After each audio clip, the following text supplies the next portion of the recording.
Hi, I'm Dana. Welcome to this week's video. Today I want to talk about a really popular question that I get asked a lot, and that is, how can I get my child to eat? Right? And it's a real big problem for a lot of parents, and I can tell you that I've been there myself. My first son was what I would consider a terrible eater when he was in the 2, 3, 4 zone, and it was probably my biggest parenting challenge of my life so far, was getting him to eat well. And I just want to talk about a few key points that if you want to check out more, you'll see it in the Food Sense program. And that is basically my journey to figuring out how to help my child have a good relationship with food. And that's really what it came down to for me, was I didn't want to get into a battle of wills every single mealtime. You know, it didn't matter how much I bribed this child or begged him, he would just not eat. He was very strong-willed, and it didn't matter if I was promising him a pony if he finished his dinner. He wasn't going to. If he didn't want to, he wasn't doing it. And so all day long we were butting heads around this, and it was just driving me, I'm not kidding, it was driving me crazy.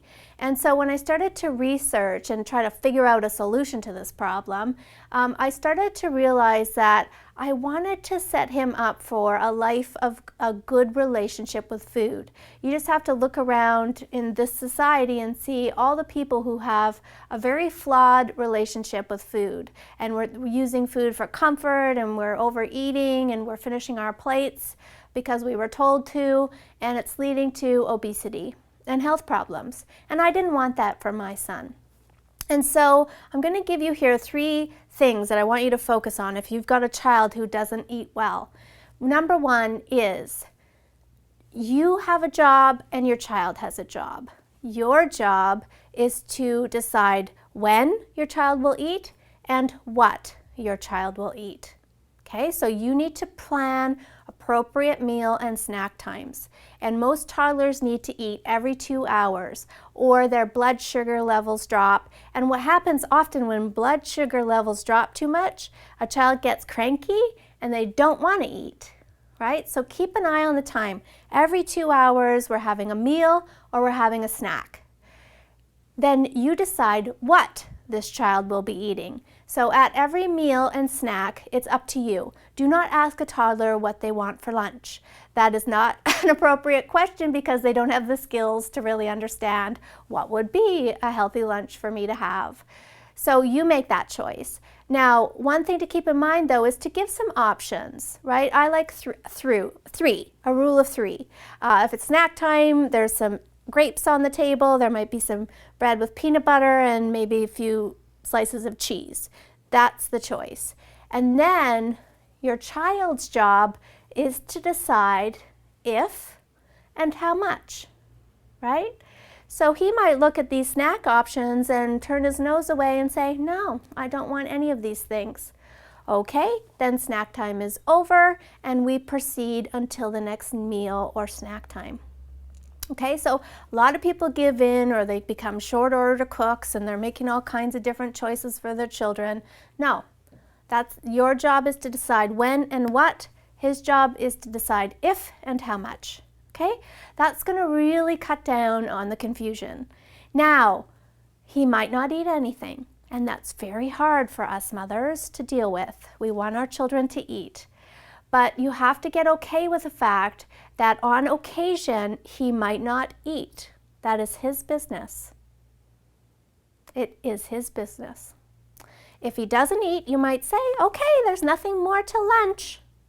Now he knows there's nothing more till lunch. And if he gets hungry, then he will realize, I probably should have eaten some snack because I'm hungry now. Right? You want to set up some internal consequences for your child. Another good thing to say is, oh, are you full? Start talking about the idea of being full and being hungry so that they can start recognizing the signals that our bodies send us when we are hungry and the signals they send us when we're full, so that they don't become overeaters. They can internally monitor, yeah, actually I'm feeling full enough. I'm done for this meal. Okay, so choices, important, not more than 3 or they'll get overwhelmed by it. And then take the pressure off. Now it's tempting, again, I've been there, I know it.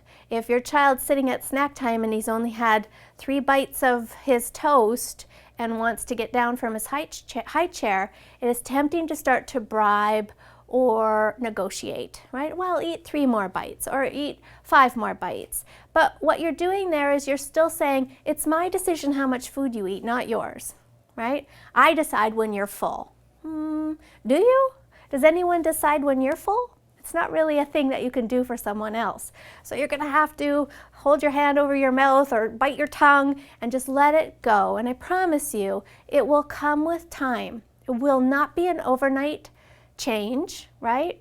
But it will come gradually with time if you take the pressure off of this and let them start making some choices on their own around food. And I have a 13-year-old now, the same little guy that was the world's worst eater, and he is a great eater, and he has a really healthy relationship with food. Sure, he likes treats just like anybody, but he really has come so far in his food challenges over the years. So that's a little bit of reassurance that if you do the work now, it really will pay off. Thanks so much for watching. Sleep well.